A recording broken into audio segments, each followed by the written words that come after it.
Yeah, you always want to start out with a win. It's one of those sort of monkey off your back kind of feelings. It's such a tough field that, I mean, we know coming in that we could very well go 0-6. You know, we've lost all these teams before. So, yeah, definitely nice to start off on the right foot. You're very familiar with each other. I mean, there's no surprises here. We all play each other every weekend, basically, in whatever Grand Slams, Fielders going on. So, yeah, no surprises. But it is an extraordinarily tough field, so you want to start with a win. So that's nice.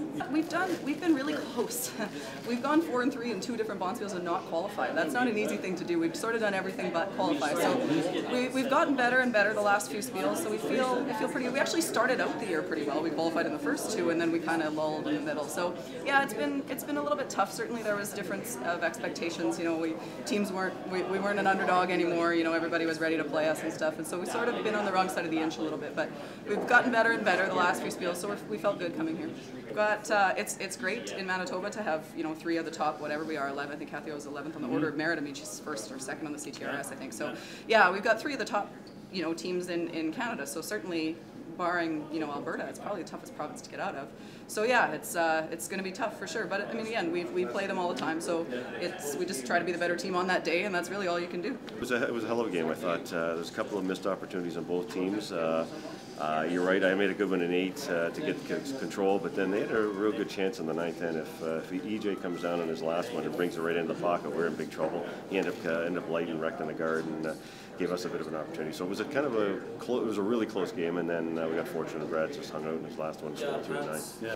Definitely had to make the available in 8. Yeah, I couldn't nose, I couldn't roll wide. I had to roll in. If you give him 1, still not great. I made a good one there. I kind of rolled in, got our 1. So yeah, that's what you have to do, Skip. Yeah. Obviously, any win under your belt is huge. It wasn't our best game. We were solid, but it wasn't our best game. We know we can get better, so that's kind of nice that you didn't have your A game and still won. But I liked I thought we played pretty solid for the first one, and yeah, definitely gives us confidence going into the next one. It's different trying to get in fit in a new guy on a team, especially when we're together for 5 years.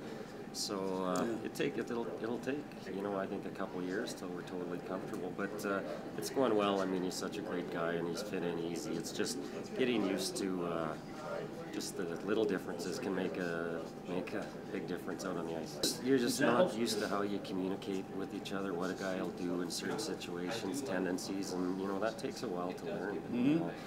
It's still early days for us.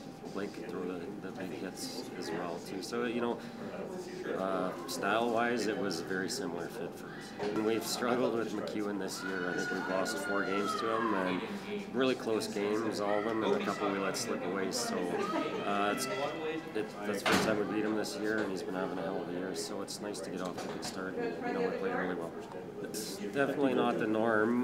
This event is tough to predict, right? I mean, every game is so hard. It's anybody can beat anybody. They're probably one of the favorites, and so to beat them for sure. It's going to be like all games. Our expectations is going to be in the 10th end or an extra end. So, yeah, it's a day 1, game 1. That's a good outcome.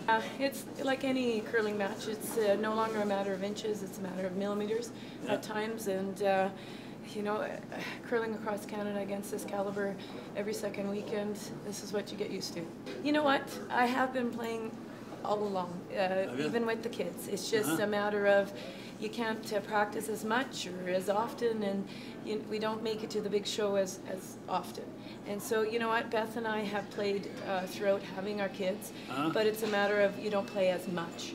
And so when you got this caliber of ladies, you need to be playing all the time. Right. So, you know what, it's funny. Once you're a competitor, you're always a competitor. And whether you play in 4 spiels in the year or you play your 10, we're always up there trying our best. Was our standings or outcomes as good as we wanted them over the last, our game, we've been sitting in 8th and 9th, or 8th through 10th in Canada for the last 5-6 years, and you win 1 game, and that would have jumped us up to 4th. Yeah. So it's tight out there, and it's nice to see that the caliber of women's curling is tight, and we've been grinding it out, and that's what it takes.